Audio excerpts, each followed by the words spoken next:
and welcome to this lesson where we're going to learn all about vibrato, what it is and how we do it. So what is vibrato?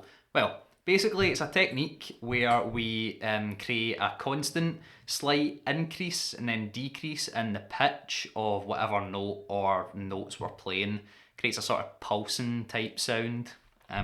It's what I call an expressive technique because it just gives that bit more character or soul to whatever it is that we're playing on the instrument. It's a very vocal sounding technique, I think, as well, because it just kind of makes the guitar sound like, well, like it's singing, really. So in that introduction, you'll have seen some examples of me using vibrato. Anytime I was sort of, or it looked like I was shaking the strings or shaking the guitar, that was me applying vibrato. It's normally on notes that were sustained for a wee bit longer. And you can do loads of different things with it. You could do really fast vibrato if you wanted, or really slow vibrato, or you can do vibrato with a wide change in pitch, or a really narrow change in pitch.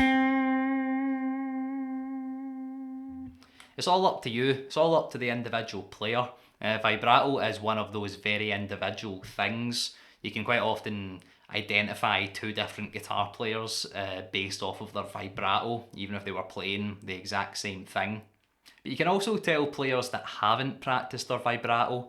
It's one of those things where we really want to think about what kind of vibrato we're going to apply to something.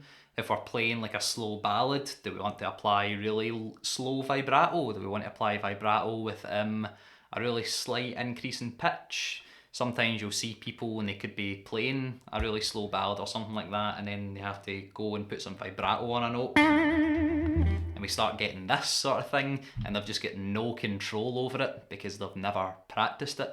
That's what we want to avoid.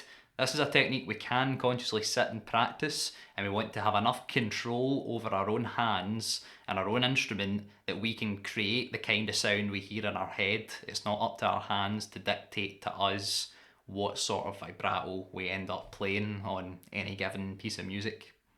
So with all that being said, let's take a wee look at how we can actually apply vibrato, how we can do it, and also how we can practice it as well. But before we do that, just got a little disclaimer for you. I just want you to know that, like I said earlier, it's a very individual thing. So whatever technique you use for vibrato is going to be totally up to you. Everybody's different with this. Everybody has their own way of doing it. I'm just going to show you how I normally use vibrato. It can be a starting point for you. It can be a way you can try it. But if you end up finding you prefer a different way of doing it to what I do, that's totally fine. Totally up to you. Everyone has their own way of doing this. Okay? So let's have a wee look at what I'm doing, and then we can at least get you started on it. Now we're going to start off by looking at a nice slow and controlled vibrato, just like everything else. We're going to start off slowly. Now when you're practicing this yourself, I would encourage you to do it on all strings and loads of different places on the neck, because depending on what string you're using and what fret you're on, it's going to be slightly harder or easier to pull on the strings and actually apply some vibrato, because some strings are thicker than others, some frets are wider than others. I'm just today going to do it round about the 5th to 8th frets on the G string. So I have my first finger on the 5th fret of the G string, second finger on the 6th, third on the 7th, and fourth on the 8th. Those are the 4 notes I'm going to use just now. So, an actual technique. And remember, this is all up to you. This is just a suggestion. This is just what I do. You might find something that works better for you and creates a sound that you like better, and that's totally fine. But just as an example, here's what you could do to help get you started with some vibrato. So, first finger on the 5th fret. We would play the note as normal. And then when we're applying a slow vibrato, what I'm doing is I'm pulling the string towards the floor. I'm always pulling the string towards the floor when I do vibrato on any string, with the exception of the high E string, only because the high E string, we don't have enough space down here to pull it towards the floor. We end up getting that sort of thing happening, which we don't want. So for the high E string, I'm pushing the string up towards the sky. But for every other string, I'm pushing the string down towards the floor. And I'm not pulling on the string with my finger, I'm actually twisting my whole wrist. Everything's staying in one place, it's just the wrist itself is moving. See how all the movement's coming from here?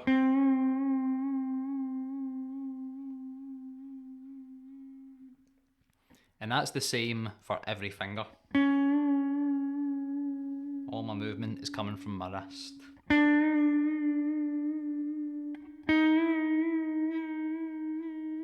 And it's not coming from my fingers. Now when you are using vibrato on any of your other fingers, it's totally up to you if you want to keep the fingers behind that fretted. So say if you're using vibrato on your second finger, if you want to lift your first finger off or keep it down, it's totally up to you. I usually find for slower vibrato, having those fingers down helps give me more control. If I'm doing faster vibrato, sometimes my first finger can end up lifting off. Don't worry about it too much, whatever's comfy for you. If we are doing a faster vibrato, all of the technique points kind of remain the same.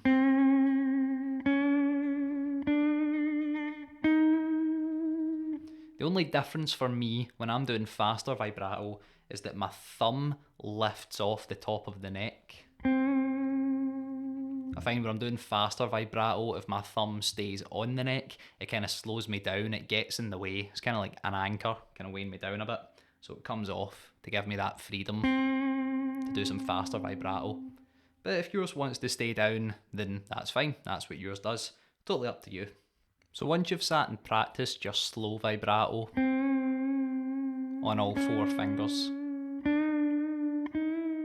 and you've practiced your fast vibrato, next thing we can do is work on our wide and narrow vibrato. So we start off with wide vibrato. That just means we're going to be pulling the string a lot more. It's almost going to be like we're bending really fast now. And again, we can do this with all 4 fingers.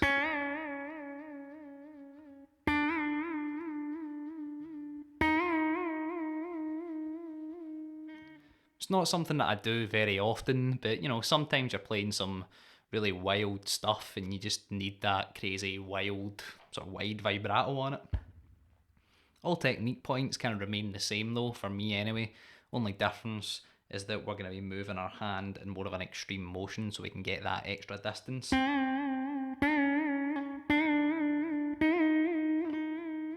There's a wee bit more of a pull with the fingers when you're doing this as well.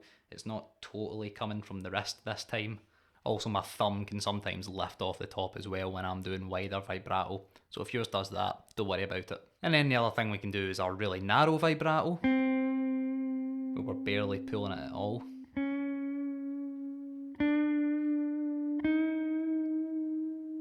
And we can do everything in between. You know, you can do really wide, really narrow, somewhere in the middle. Just play around with it, do everything. And then, like I say, do it all over the neck, do it on all strings, do it with all fingers. Really sit and work on it, you know. It's an important technique. It can help define who you are as a player. So don't be afraid to get really thorough with it. Really take some time on it. Another thing you can do with your vibrato is apply it to your scales. So say if you take just like a regular minor pentatonic scale.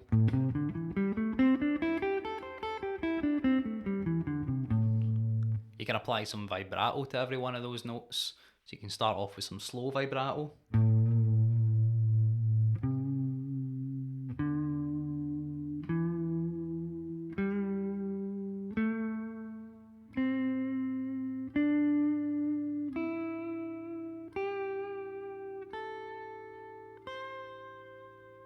And you can do some faster vibrato.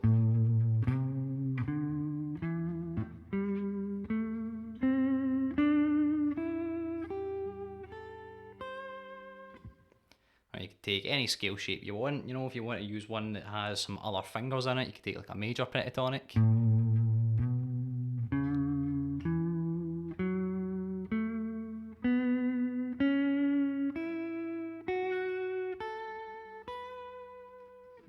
And do whatever you want. Apply all the different types of vibrato that you have. You don't need to just sit and play random strings. You can kill 2 birds with 1 stone here. So thanks for watching. If you did enjoy this lesson, please give it a like. You can also subscribe to my channel. I'm going to have new lessons coming out every single week. So until I see you in the next one, happy practicing.